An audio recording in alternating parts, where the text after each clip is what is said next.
great. I really Okay. appreciate how much y'all like the stuff that I hate. Like, that's really comforting, just because I never, my friends really aren't into necessarily this kind of music, or at least the friends that I have now. So it's just interesting to get affirmation for things that I thought that I would never really, or like have been long past, I guess. Yeah. We can I put that in? Can we come back in on that? Yeah, that's fine. I think so.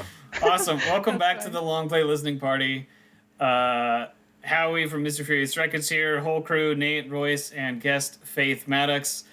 We're going to be listening to Faith's newest EPs in just a second. She's also working on new music to be out hopefully in early 2022.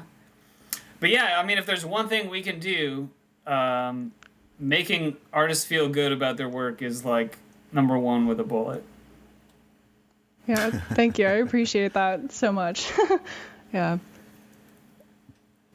We have a few minutes before the music starts. Do you want to tell us about, we're going to skip ahead and tell us about what you're working on and kind of how the writing went, how the recording's going, and kind of what your vision is for that?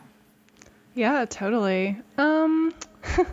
So I've gotten 6 songs tracked with guitar, vocals, and drums. Only 4 of the songs on the album have drums. I do like kind of that minimal vibe, and a lot of what I'm playing now is very, it's very minimal, which is intentional. And I'd like to build that out more, but yeah, I started writing this after I released 6 Foot Shadow, probably like a month later. That was a really hard EP for me to release, and I can talk more about that like when we get to that. But I just started feeling really dissatisfied with music and feeling really isolated in creation. I mean, that was also like height of the pandemic, like fall of 2020. School was entirely online. I absolutely hated it. I was really struggling to connect with people, because I saw the same 5 people every day that were in our immediate like homes and stuff. So I was just, I don't know. I felt very, I don't know. This sounds really sad, but like nobody appreciated what I was doing. And I don't really create music for that validation, but like even from my close friends, it was something that I just felt kind of upset with. And so I stopped making music for like a month, which for me is like kind of a long time. And so I've always been really interested in applying literature and like the literature that I enjoy to my music. And so on Year Without a Summer, one of the songs is named after my favorite book. And then on my new album, 2 of the songs are either based on a book or incorporating lines from a poem. And so I started out with this very simple melody that I thought just sounded very weird, because honestly I was like smoking a shit ton of lavender joints at that point and was like really into King Cruel and stuff like that, and I was like, I want to make something like this. And so I started coming up with like very like simple and very dissonant melodies, and I was like, holy shit, this would actually work really well with this Sylvia Plath poem. Like I feel like there's so much like intertextuality and like overlap of tone that I think could be really cool here. And so, yeah, I wrote this piece, which is also one that will probably be harder. I've only played it live once, because it has to do a lot with like sexual violence and things like that. And so I started with that and then wrote a few more songs in the same vein of like that dissonant King Cruel-esque. I can't even really call it that. It's not quite that sophisticated, but I was like, I don't like doing this past this one song. I don't want to do this anymore. And so kind of, I don't know. I just slowly over the last like, holy shit, it's been like a year. Like over the last year, I've written 9 songs, and each of them are very different. One of them, Sputnik Sweetheart, which is based off of the book, that is also by the author that is the author of my favorite book that's on the first album. Sorry if that sounds really convoluted. Yeah. Nope, not at all. Yeah, it is much more in line with my earlier work in terms of like rhythm and tapping and things like that. And so I just kind of slowly realized that I wanted to make a variety of songs, some that were really toned down and were more vulnerable and intentional with specific themes, and then other ones that were just really angry, because I started feeling a lot of anger for the first time in my life around 2020 and 2021, a lot of like bottled up resentment for various things. And I was like, I need to find some way to like not let this affect me on a daily basis. So yeah. I think you found about the best outlet there is, or one of the best. Absolutely. Yeah, writing helps too, but often it makes me more angry. So it kind of, if I'm just sitting down and typing or working on my thesis, which is a lot to do with that as well, I just, not always the best outlet. Right. But yeah, and then right now I'm organizing a shoot with the person who did my senior photos to get the album cover done, hopefully in early November. And then, what else do I need to do? I think that's really, I just need to get it mixed and mastered and figure out who I'm going to have do that for me, because that is not something I trust myself to do. So, yeah. Well, sounds like it's coming along. Suggestions. If so you recorded it yourself? Yes. I bought just like. And did you say you're using Logic now? I am. So I have like a little Scarlett interface, like the most basic thing that I could buy. Yeah. And it actually, I kind of sounds good. I love it. Yeah. Once I bought that, I was like, how did I not buy one of these sooner? Like I was kind of upset that I didn't know that was a thing that I could just do. And then I've been driving to my mom's house in Topeka a few times a week to record vocals in my old bedroom. So that's been really interesting. Because I don't really have the space in my apartment. So. I got you. You got your sound dialed in your old bedroom. It definitely helps. Set up. Oh, sorry. What were you going to say? I said little ISO booth set up.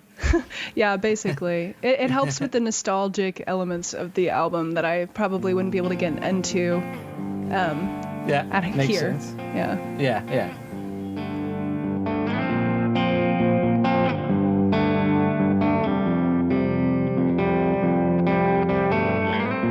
You say you want a girl like me. Am I not enough like me? Get drunk and dance in bars. You flirt with all my friends, but call me at the end of the night to take you home.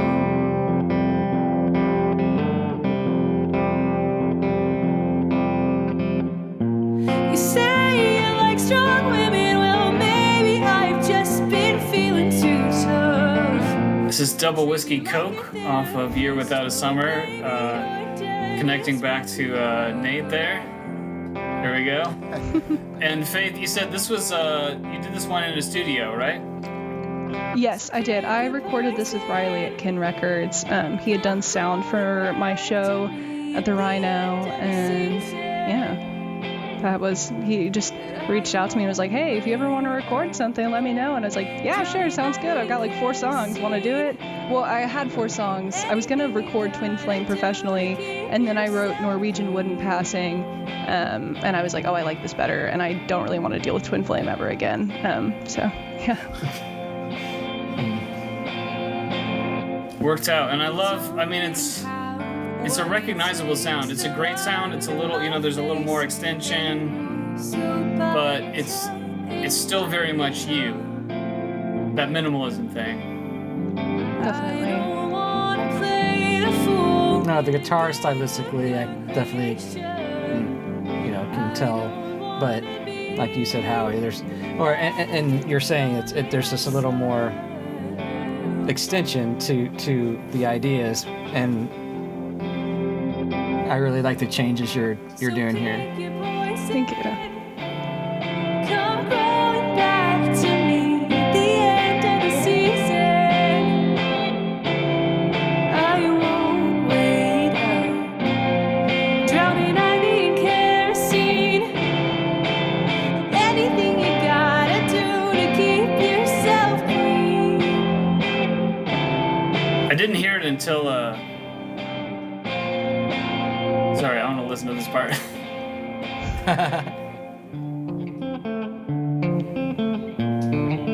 You're thinking of the drums that could go in here. Exactly. That's what I was gonna say. I was just gonna say I didn't really hear the math rock stuff until we started talking, but all of a sudden, like, Right. I'm hearing all of a sudden, like, oh yeah, it's right there, and I wanna get behind the kit, you know?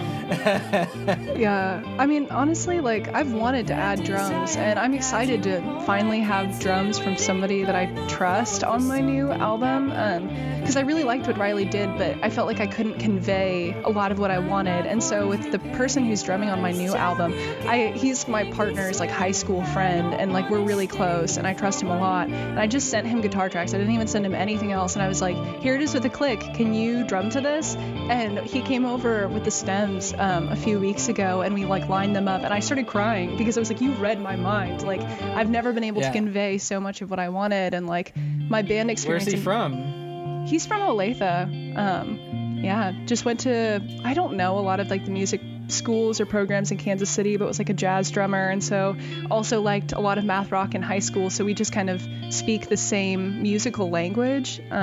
Is it okay if we ask his name? Yeah, his name is Jared Crowley. Jared Crowley, okay. Yeah. And then a lot of the issues with my old band was that, like, the people that I played with would often just, like, diminish my ideas or, like, not listen to me even though they were songs that I had written, and I was totally open to collaboration, but we're just like, this is dumb, or things like that. I mean, they were like 17-year-old boys, so I get it. Like, as an adult, I'm like, yeah, that makes sense. No hate to 17-year-old boys across the world, but also mildly. So that's how. That's a great album title. No hate to that would actually be.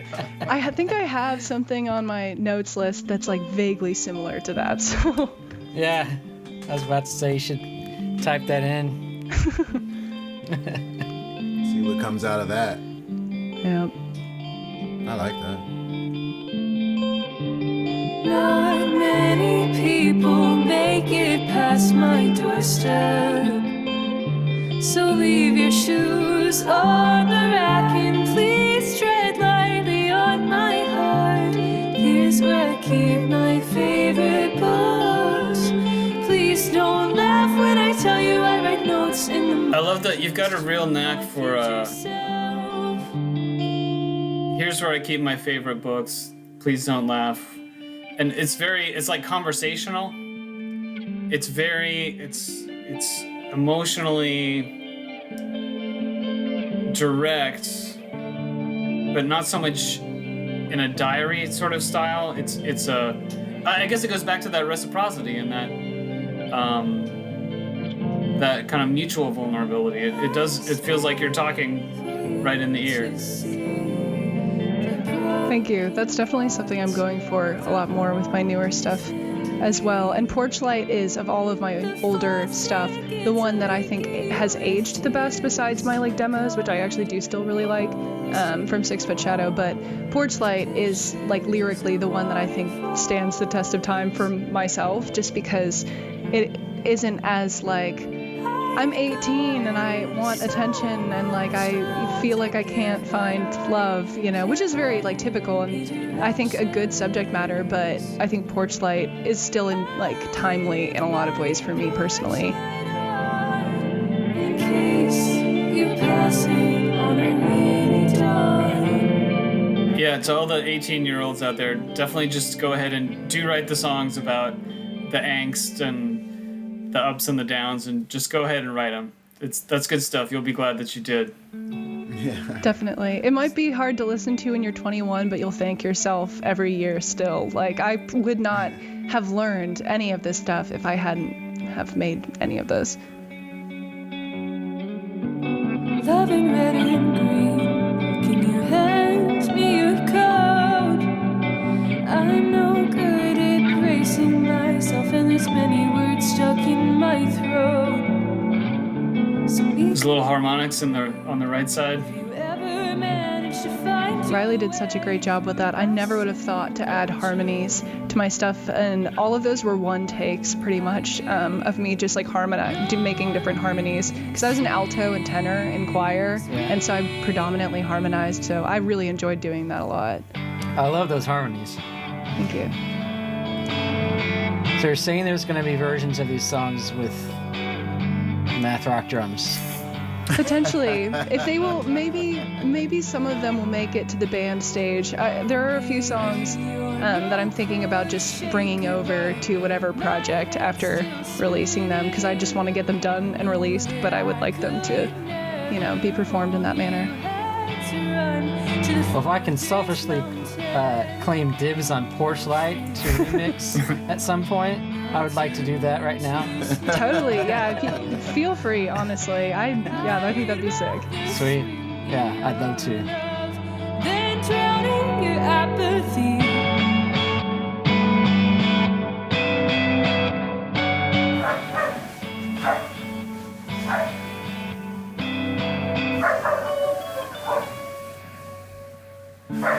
I just wanna know. What's is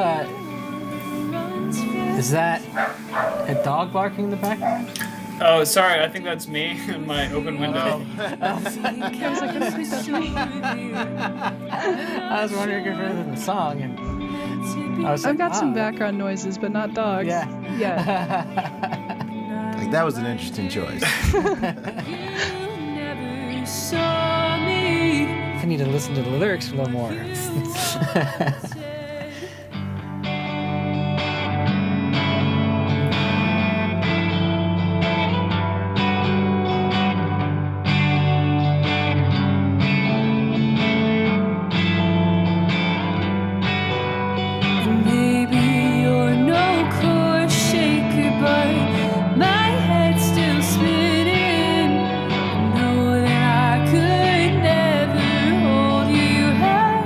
So, you said you started piano, and being a keyboard player, I'm wondering if you're ever inclined to put like keyboards or synths or anything else in any of this.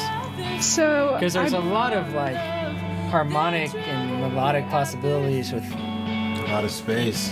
a lot of space. Yeah. definitely. It's definitely something, because I ended up buying a MIDI last year around the same time that I bought the Scarlett, and I've used it very, very briefly, because honestly, anytime I'm near a keyboard or piano, I'm like, oh fuck, like I can't do this. Like, this just reminds me of being forced to play to a metronome, and like some part of me feels very hostile towards any sort of keyboard these days. That's kind it's gotten of like better, a PTSD towards piano in some ways. That's I very, mean, yeah. I don't know. I think I am thinking about adding MIDI and stuff, especially to my new album. There are a few songs that I think it would really benefit from that, but I don't know.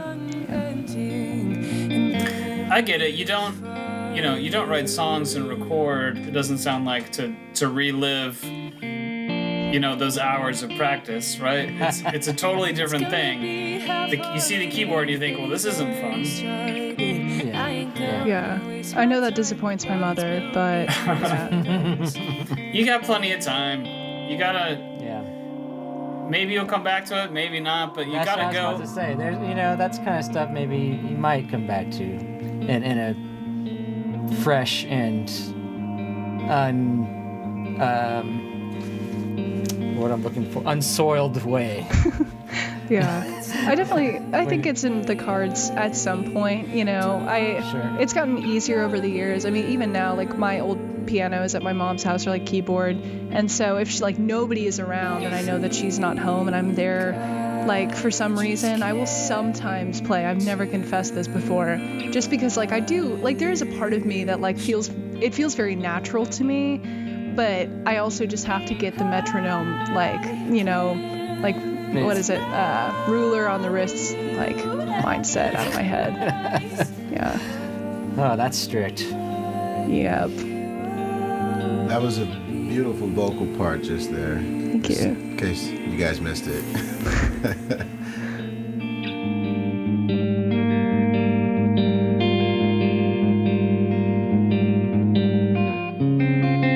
I'm sorry for wasting your time, but I've run out of. Which song is this? Missed connections. You'll always be complete, even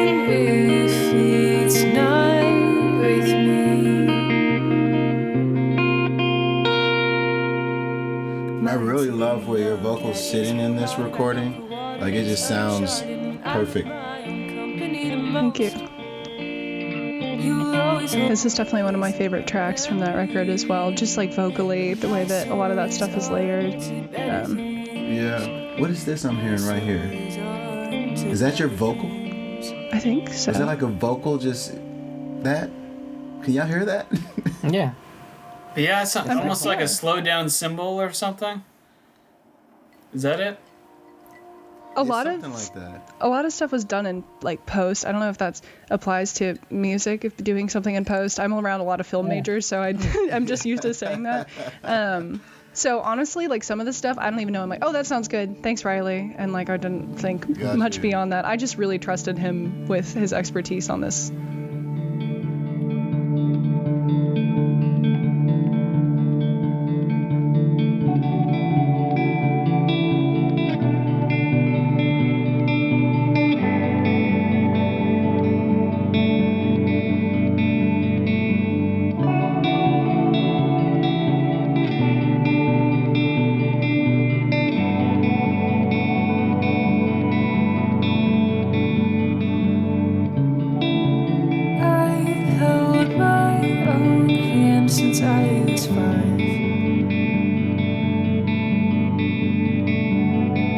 Sometimes I wonder what your palm would look like. Nice. Dude, whatever's going on up around here. Yeah. It's great. Waffles for dinner. Does this kind of help us imagine where your newer writing has gone? This is a beautiful melody. The guitar's a little simpler.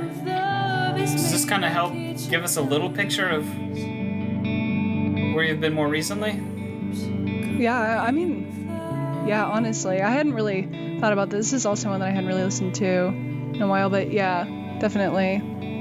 I don't know. Honestly, a lot of my stuff is even more stripped down than this at this point. I mean, I've got one song that's like 3 chords and just like very minimal picking and all vocal, then like 1 line of vocals. I'll probably add harmonies later on, but like when I say like minimal, I mean almost nothing. Cool. On some of them, not all of them.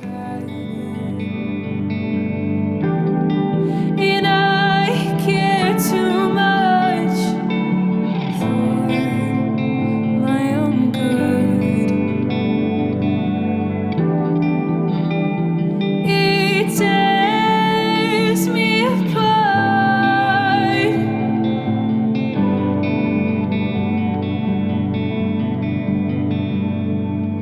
Yeah, I love those guitar parts right now. This is Glass Bones, Paper Skin for all the listeners out there. Out of curiosity, does anybody get that reference? How you like your clothes? SpongeBob. I've got glass bones and paper skin. I was not Excellent. SpongeBob as a child, and so I was like, oh, this would be super funny. I love it. I always do titles last, even like in my actual pieces. Like for writing my thesis, I had to attach like a title to the top of the doc, and I was like, I don't have any ideas, so if you have recommendations, please tell me. So usually my titles are kind of a joke or a reference to something, or just pulled from that list. Yeah. Sometimes they're more specific to the actual song. It really depends, but I also just kind of like embedding things like one of the songs on 6 Foot Shadow is a reference to Burrito King and Lawrence. So, yeah. Which we're coming up to next. So I'm about to check out what that is. I don't have your subtlety, and I don't know if this is... I hope this reference lands. I don't know if it will or not, though. But I'm working on a massive album of synthesizer music, and I needed titles. And I had the album title Only Mostly Dead in my head. So I watched The Princess Bride and wrote down lines of dialogue that could work as song titles. And so the album will be Princess Bride quotes in the order they appear in the movie, all the way down the list. That's sick. I love that. That's such a good movie, and I feel like such a good movie to pull quotes from, because people who like really enjoy it or watch that a lot will probably get it, or at least recognize like the verbiage. Absolutely. That's so cool. The plot will replay in your head as you read down the list of titles. That's so cool. I've done that, not to that maybe specific degree, but in generally for Breaking Bad. All right. Very cool. I admit that. Which project was it, Nate? Never finished. It's not for anything. It's in my phone, like you have in your phone. Oh, gotcha. like album or song titles or concepts or something. Yeah.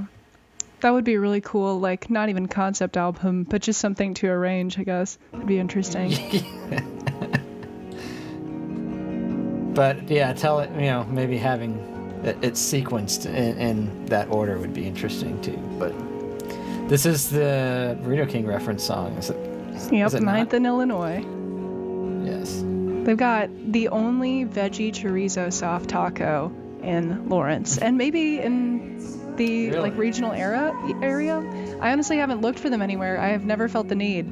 I only get these at like 1 a.m., so I don't think about any other place.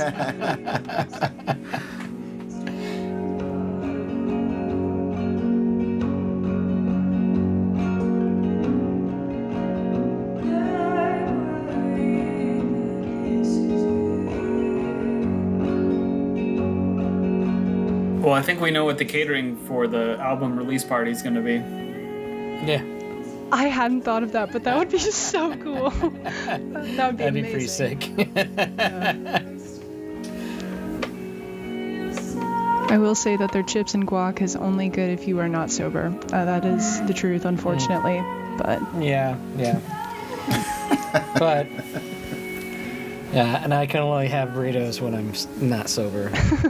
But their tacos, I can have the tacos pretty much anytime. definitely.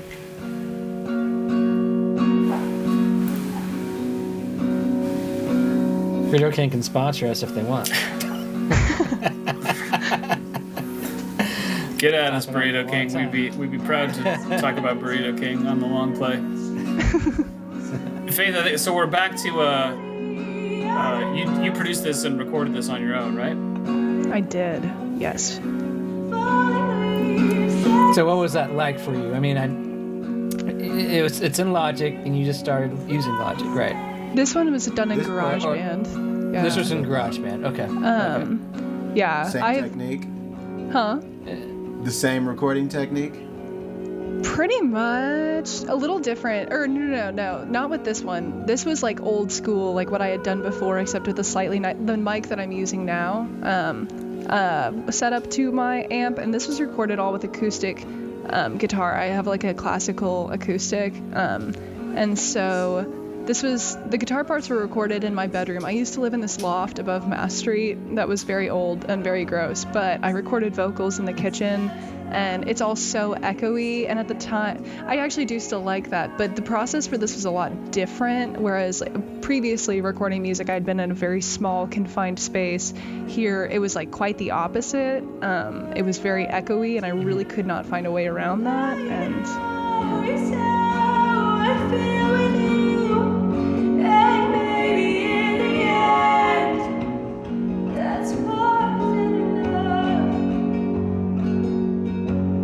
I hadn't thought about that before, but the space is really different. But it works. I mean, it works well. Yeah, sounds great.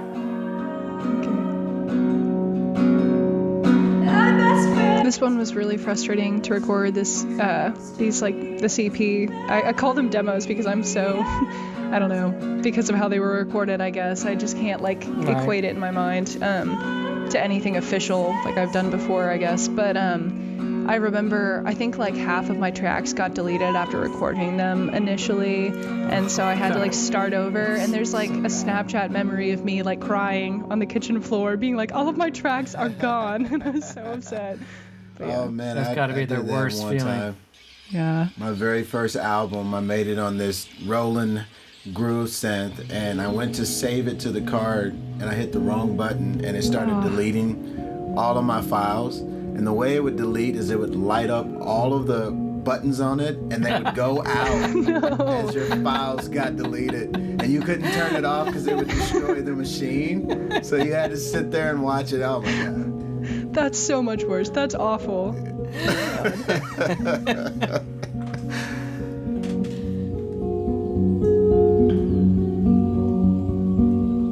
So when you say, I'm asking this because I am,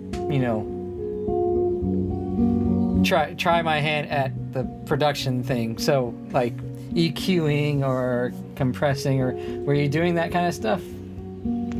Honestly, I don't know. I saw a bunch of dials in GarageBand, and I was like, I think that this makes it sound better. Like I know, I vaguely remember doing EQ on, I think it was 2000 Dodge Ram, because there was so much on the low end, but otherwise I kind of was just like, this sounds fine, or I'm not technically oriented in this way. Oh, that's cool. I'm just curious, because it's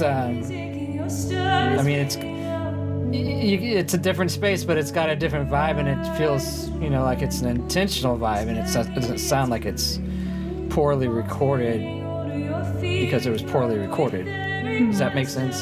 Yeah, definitely. I appreciate that. It definitely was like a very different, I'm not saying it was poorly recorded. I'm saying it doesn't sound like, you know what I mean? Yeah, no, I didn't take it that way. I totally get you. Yeah. Okay. I don't know. It was just a very different vibe in terms of like what I wanted to make than other stuff too. So I think at the time I felt like the echoey or like the, I don't know, technically poor quality of some elements of it kind of worked for what I was doing. I'm glad we're talking about, so this is 2000 Dodge Ram. I'm glad we're talking about it because specifically on this song, I hear like another layer of synth or processed guitar, or can you tell me what that is, or? So this was the first song that I recorded, and it was entirely the space. I remember seeing in your email that you asked what that sound was, and I was like, oh, I can't wait to say this. Yeah, it's nothing. Like, it's literally just the sound of my classical guitar, classical guitar really needing to be like restrained and just like echoing very poorly in this like huge cavernous room prior to me hanging blankets and stuff like that to try to like offset some of it. So yeah, that's just the guitar. That's awesome. And, that space is magical. I love that sound. Yeah. Thank you. Yeah, it would have been more magical if it didn't flood like every month, but otherwise it was fine. Fair. It was great for recording. Yeah, great for recording. I can maybe talk to the new tenant and like strike some kind of deal.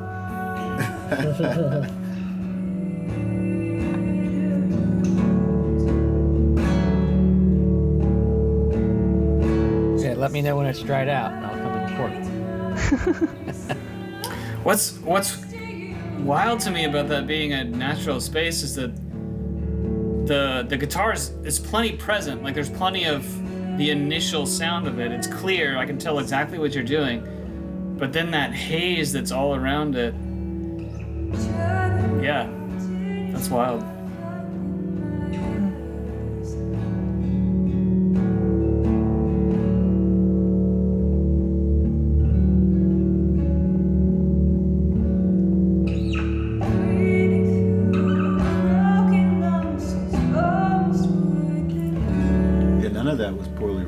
So thanks. Sound great. Thank you. That's 6 Foot Shadow by Faith Maddox. Is there anything we didn't get to, Faith, or like, I don't know what? Having heard all that, I guess, and some of it's been a while. What's on your mind? What are your impressions now?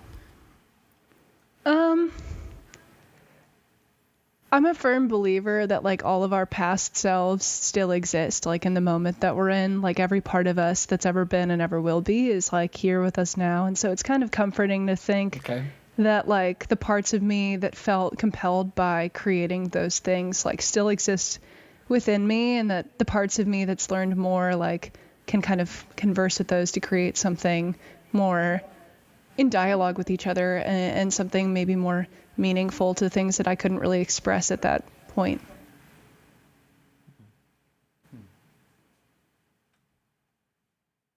Well, that's beautiful. I couldn't say I couldn't say that any better. But I really mean it. I mean, I think that's a great. We're all, the three of us, we're all into kind of lifelong, music making, and it's an avocation for Nate and I. It's something we do for fun and for connection and for the journey, and while Royce, earns a living from it, it's still, personally meaningful. You're not just punching a clock down there, Royce. You're putting your heart and soul into it. And we know, we heard that like when we listened to Clint's album a few weeks ago, right? I mean, and that's just one example, but I know you put a lot into that. But I think that's really, I guess, sorry, I'm taking up a lot of space here, but when I was at kind of your stage with just a few years of songs behind me, I was much less generous to my earlier selves. And it's been a longer and harder road for me to learn that generosity. It's really awesome to see that you have it and can access that at this stage, because I think that does set you up to do. You've already done work that I think is incredible, and it does set you up. I think that's a really great mindset to take into what you're going to do in the future. Thank you. I definitely wouldn't be able to think that if I hadn't gotten into the work that I ended up getting into, as that very as Descendo was being written, which is the job that I still have. And I've just, I don't know, lots of therapy too, but yeah, kind of both. We're very pro therapy here at The Long Play. I was going to say. Absolutely. If any of the very popular therapy podcast sponsors want to get at us about sponsoring, would be excellent. We could really do the ads for. Let's not say it. We all know what it is. But let's bring them on board as a sponsor.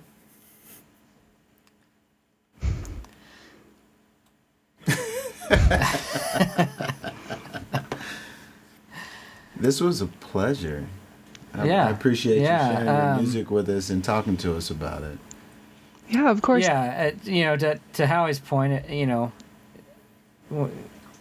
looking back, I was playing music, interested in music, when I was 17, 18. But doing the recording and stuff like that it's super, super impressive. Just really cool that came out, and then to hear from what we were first listening to last week, and versus the two more recent ones, and just it's all very cool, very well done. Really had a good time listening to it. Yeah, thank you so much. I really appreciate all of your kindness and for having me on. I'm was so honored when I got the email. It felt so cool. Yeah. We may have to give a shout out to Megan Luttrell, who might have sent me your link or mentioned you as a good candidate for the show. I honestly can't remember. It might have been Megan. I might have just been surfing the Lawrence tag on Bandcamp. I can't remember, but Megan, if it was you, thank you. Thank you. And thank you, Megan. always thankful to Megan. So faithmaddox.bandcamp.com, great place to stream the music, buy the music, which is what I recommend and have done myself. Faith, where else can people find you online or get in touch with you that you want to mention? Yeah, you can listen to all of my music on other platforms, but I kind of forget that you can buy music nowadays. I'm a product of Gen Z, unfortunately, in some junctures. But Bandcamp, yeah. Otherwise, I'm on Instagram. It's at Faithica with 2 A's after the F. I'm on Twitter, but you can't tell my boss that I'm on Twitter with the account that I'm on Twitter with. It's @NightmareShrew, and you can see me tweet about all kinds of anti-capitalist things and other things that I'm doing in life. So, yeah, that's really it. Very cool. Faith Maddox, it's been a pleasure. This has been the Long Play Listening Party. Later, everybody.